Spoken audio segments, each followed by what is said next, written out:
Usa sa ginghusgan sa Administrasyong Duterte ang Build Project sama sa pagbarog sa dugang mga jail facilities. Apan nakaapas bakaha ang pagpabarog sa mga jail o sa mga jail facility sa padayon usab nga pagsulbong sa gidaghanon sa mga binilanggo.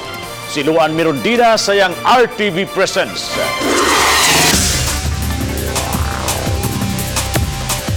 Usa sa matawag nga hamugaway ug unique nga setup sa mga jail facility ang Talisay City Jail. Sukwahi sa ubang mga dagkong bilangguan nga gipahimutang sa mga building ang mga PDL, con persons deprived of liberty, dinhi mga cottages ang nagsilbing male dormitory. Ug tungod kay nahimutang sa bukirang barangay, presko ang hangin nga ilang mahanggap ug makagawas-gawas ra sila sa cottage. Butang nga nasuta sa mga otoridad nga epektibong setup alang sa rehabilitation ilabi na sa ilang panghuna-huna. Hinuon aron secure, gikural man ang matag cottage. Apan tungod sa sunod-sunod nga mga anti-drug operation, miburot ang populasyon sa bilangguan. Usa ang Talisay City Jail sa adunay taas nga congestion rate. 200 lang ka mga PDL ang ma-accommodate sa 5 ka mga cottage base sa UN standards. Apan karon niabot na sa 1,042 ang populasyon sa bilangguan kun 890% ang congestion rate. Aron pagtubag sa suliran, duha ka bagong building ang gipabarog. Usa ka 4-story 16 holding cell, samtang laing 2-story 8 holding cell. Mukantidad sa 25.3 million pesos ang naasoy proyekto. Temporaryo man ang pagpuyo dinhi sa mga PDL con persons deprived of liberty apan mas makapadali sa ilahang rehabilitation process ang pagpuyo og hamugaway nga pasilidad. Tungod sa bag-ong pasilidad, miubos na ngadto sa 330% ang congestion rate sa bilangguan.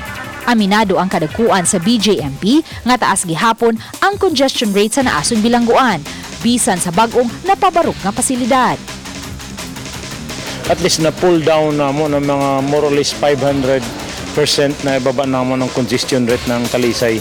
So kung ibutang ni sila tanan diri, napaghihapon na bilin nga gamay na lang kay ang standard na mo 4.7 square meters kada usa ka PDL. Apan alang sa mga PDL nga taud-taud nang nakasinati sa kahuot sa selda, usa ka breath of fresh air ang maong mga pasilidad kung nakahatag kanila og gamay nga kahamugaway.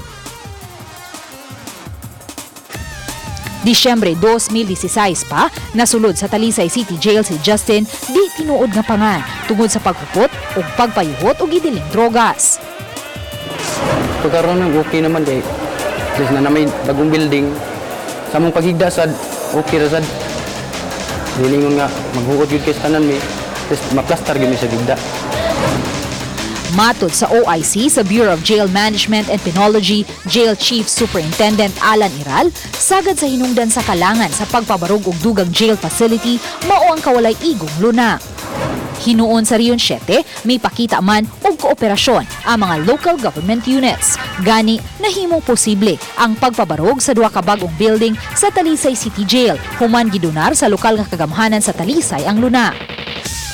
Sa 11 ka mga bilangguan lukop rehiyon nga may proyekto alang sa dugang mga bagong selda, unom niini ang hingpit ng napabarog. Tulo ang nalangan tungod sa kapakyas pagsubay sa environmental laws ug ang pag-ilis og bagong contractor. Aduna hinuoy usa nga paspas ug nag-una sa target schedule. Natay kaning usa nga medyo nalangan tungod ni kinapatay mga angay comply sa SINRO, environmental compliance. Medyo nalangan tagamay. But how about sa mga LGUs? So far sa so far noon karon sa lot donation o matay kuan pa kaya na problema na. Aron hingpit nga makabot ang hustisya ug katarungan, gikinahanglan ang pagtambayayong sa 5 pillars of criminal justice system. Nagpasabot kini nga mag-inabagay unta ang katilingban diin magpuyo ang usa ka PDL, law enforcement agencies, prosekusyon, ang korte ug ang correctional pillar sama sa BJMP ug parole and probation aron hiniusa nilang mapangitaan ug kasulbaran ang suliran. Uban ni Rinanti Quiñones, ako si Luan Mirondina ug kini ang akong short dokyo.